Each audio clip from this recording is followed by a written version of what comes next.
تاکہ بعد میں وہ شور نہ مچا سکیں۔ وہ تو کچھ ایسے ڈرے کہ دوسرے دن ہی ہوٹل سے چیک آؤٹ ہو گئے۔ میں نے کیمرہ اپنے نمبر 2 یعنی ٹرانسمیٹر آپریٹر کو دیا اور کہا کہ اس کیمرے سے آرمی ہیڈ کوارٹر کے سول ملازمین جن کا وہ تعاقب کر چکے ہیں ان کی تصویریں اتاریں اور ان کے گھر کے افراد کی تصویریں بھی بنائیں اور گھر والوں کے نام معلوم کریں اور تصویروں کے پیچھے ان کے نام انگلش میں لکھ دیں اور ان کے متعلق جو مزید معلومات حاصل کریں وہ مجھے لکھ کر دیں۔ علاوہ ازیں ہیڈ کوارٹرز کے صفائی کرنے والے خاک روبوں کا پیچھا کریں اور ان کے گھروں کے ایڈریس اور نام وغیرہ معلوم کریں اور ان کی بھی تصویریں حاصل کریں۔ بھارت میں شودر یعنی ہریجن صفائی کا کام ہزاروں برس سے کرتے آئے ہیں۔ آزادی کے بعد ان کا خیال تھا کہ شاید اب ذات پات کی تمیز ختم ہو جائے گی، لیکن ہوا اس کے الٹ۔ انگریزوں کے راج میں اونچی ذات کے ہندو ان نیچ ذات والوں پر اتنا ظلم نہیں کر سکتے تھے، لیکن آزادی ملنے کے بعد تو انہیں ہر طرح کی آزادی مل گئی۔ شودر کو ہریجن کا نام تو دے دیا گیا، لیکن ہر گاؤں میں باقی گاؤں سے الگ انہیں رہنے کی جگہ دی گئی اور ایک سرخ جھنڈا ان کو اپنی بستی پر لازماً لہرانے کا حکم دیا گیا۔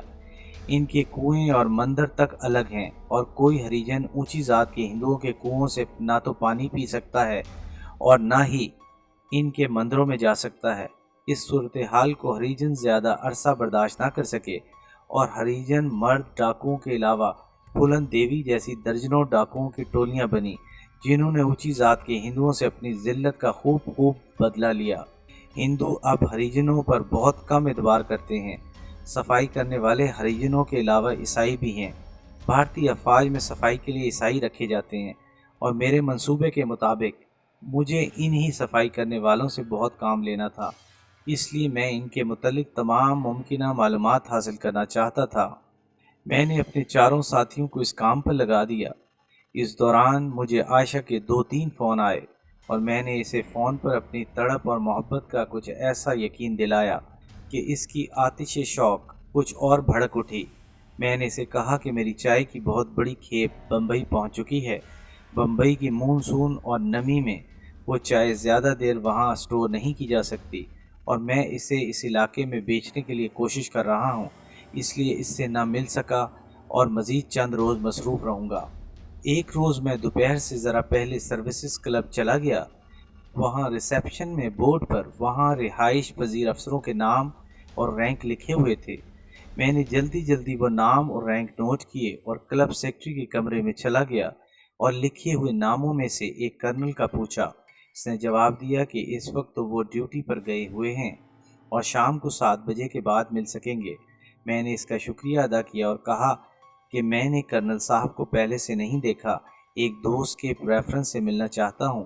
سیکرٹری نے کہا کہ شام کو وہ بھی یہیں ہوگا اور مجھے کرنل کے پاس لے جائے گا، اور اسی شام اچھی طرح ڈریس اپ ہو کر میں سروسز کلب نئی دہلی پہنچ گیا۔ سیکرٹری اپنے دفتر میں موجود نہ تھا۔ میں کلب کے لان میں ٹہلنے لگا۔ کلب میں ممبروں کی آمد شروع ہو چکی تھی۔ ٹہلنے کے دوران میں ان پر بھی نظر رکھ رہا تھا۔ سول اور یونیفارم میں کچھ جوان آفیسرز لان میں ایک الگ الگ گروپ بنائے کھڑے تھے، جبکہ ان سے کچھ فاصلے پر ادھیڑ عمر ٹاپ براس کا اپنا الگ گروپ تھا۔ میں نے دیکھا کہ ان سے بالکل علیحدہ لان کے دوسرے کونے کے قریب ایک بڑی مونچھوں والا ادھیڑ عمر شخص ایک کرسی پر بیٹھا ہے۔ سامنے میز پر اعلیٰ غیر ملکی وسکی اور برف کا باؤل اور میز کی دوسری جانب ایک خالی کرسی پڑی ہے۔ محض تجسس کی وجہ سے میں ٹہلتا اس کی طرف گیا۔ وہ آہستہ شراب کی چسکیاں لے رہا تھا۔ اس کے پیچھے ذرا فاصلے پر ایک شخص جو صورت سے بیٹمین لگتا تھا مؤدب طریقے سے کھڑا تھا۔ میں اس سے کچھ ہی فاصلے پر کھڑا ہو گیا اور ادھر ادھر اچٹتی نگاہوں سے دیکھنے لگا۔ کبھی کبھی اس کی طرف بھی دھیمے مسکراتے ہوئے دیکھتا اور کبھی اپنی گھڑی پر وقت دیکھنے لگتا۔ میں ظاہر کر رہا تھا جیسے مجھے کسی کا انتظار ہو۔ اس کا انداز دیکھ کر مجھے جنرل ریٹائرڈ گل حسن یاد آ گئے، جو دوران سروس بھی راولپنڈی میں ہمیشہ فلیش مین ہوٹل میں رہتے تھے اور سر شام ہی لان میں اپنی محفل سجاتے تھے، اور کراچی میں بریگیڈیئر ریٹائرڈ نصیر الدین ہمایوں، جو KDA کے سابق چیئرمین کراچی جیم خانے میں سب سے الگ تھلگ اسی طرح شام گزارتے تھے۔ یہاں ایک بات شاید قارئین کی دلچسپی کا باعث ہو کہ جنرل گل حسن نے ہی صدر جنرل یحییٰ خان کا استعفیٰ لیا تھا اور بھٹو صاحب کو چیف مارشل ایڈمنسٹریٹر اور صدر بنایا تھا، اور صرف 6 ہفتے فوج کا سربراہ رہنے کے بعد صدر سے اختلاف کی وجہ سے انہیں اس عہدے سے ہٹا دیا گیا۔ میں سوچنے لگا کہ شاید یہ مونچھوں والا بھی مجرد زندگی گزار رہا ہے اور میرا یہ قیاس 100% درست نکلا۔ چند ہی منٹ گزرے ہوں گے جب اس نے مجھے مخاطب کیا اور اپنے پاس آنے کو کہا۔ اس کی آواز کے روب اور دبدبے سے میں نے اندازہ لگایا کہ وہ بریگیڈیئر سے کم رینک کا نہیں ہے۔ میں اس کے قریب گیا تو اس نے کہا، "Are you waiting for someone? Are you from armed forces?" کیا تم کسی کا انتظار کر رہے ہو؟ کیا تم مسلح افواج میں ہو؟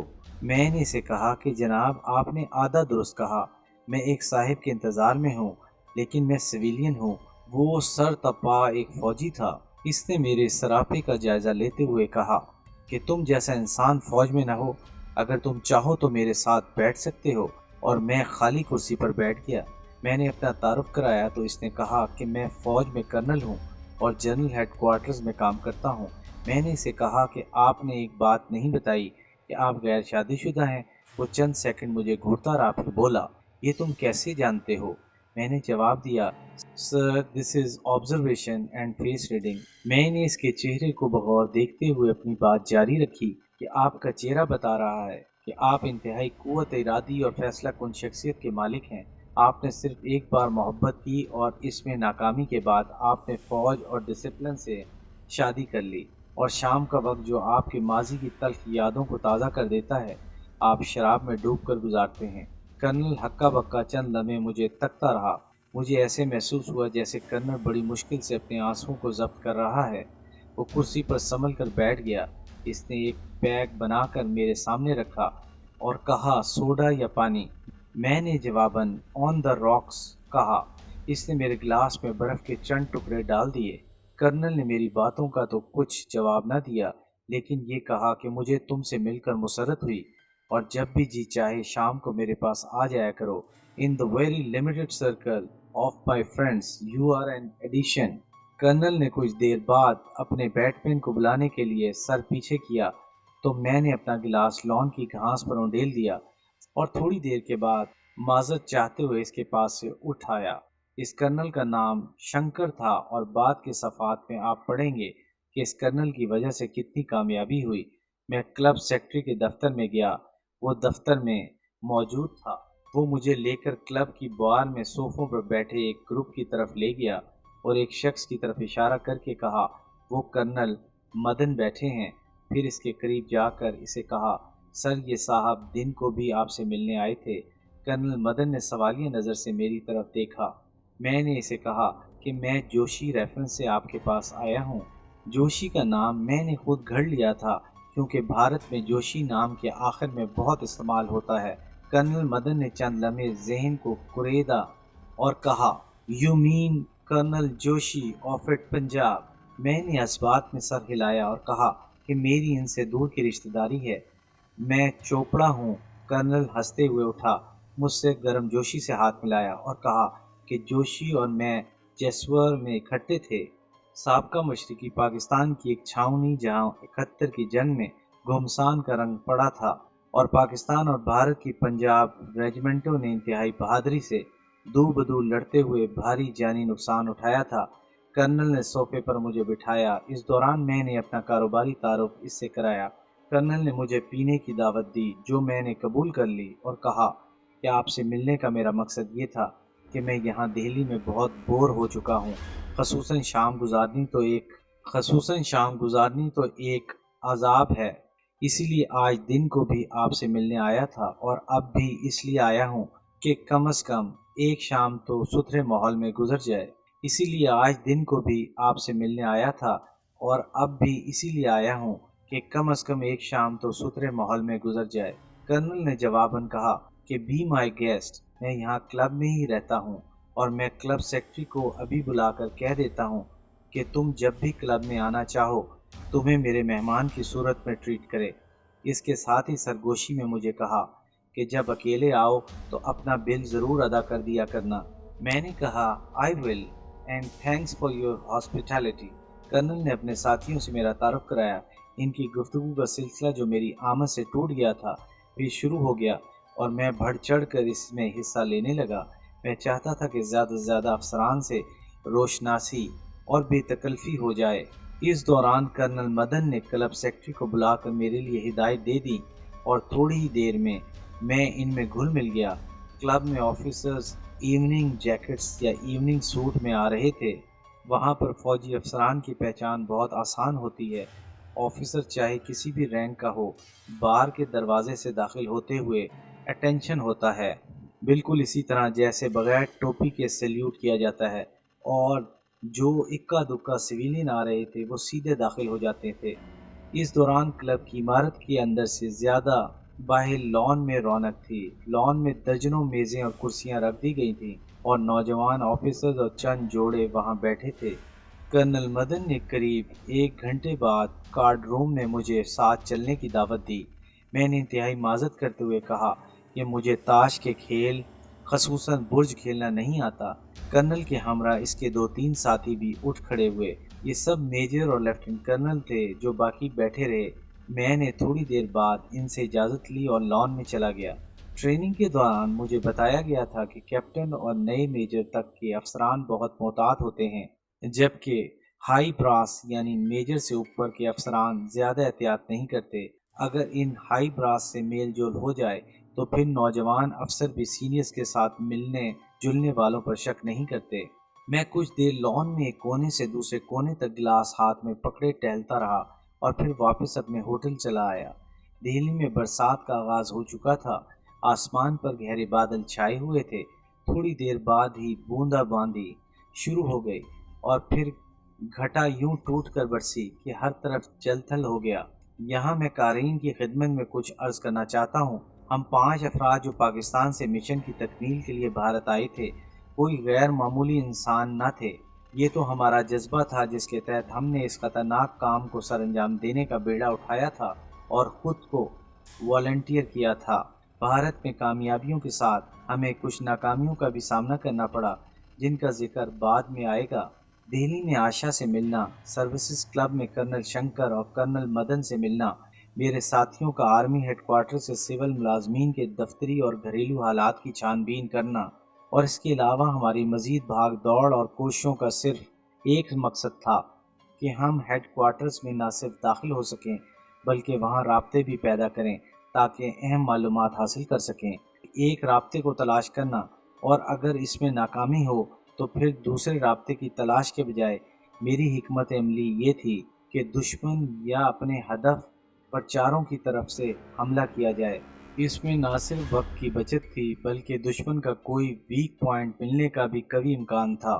ہمیں تازہ ترین معلومات اور ان کا تسلسل قائم کرنے کی ضرورت تھی، اور اس کے لیے ہم چند نہیں بلکہ سینکڑوں رابطے تلاش کرنے کو تیار تھے، چاہے وہ اعلیٰ ترین ہوں یا کم ترین۔ ہم اپنے مقصد کے حصول کے لیے انتہائی بلندی اور پستی کی انتہائی گہرائیوں میں گرنے کو بھی تیار تھے۔ اسے آپ جنون کہہ لیں، وطن سے محبت، یا سکوت ڈھاکہ کے لگے ہوئے زخموں کا درد، کہ ہم ہر خطرے اور اس کے انجام سے بے پرواہ اپنے مقصد کے حصول کے لیے کوشاں تھے۔ ایپیسوڈ 9 اختتام پذیر ہوئی۔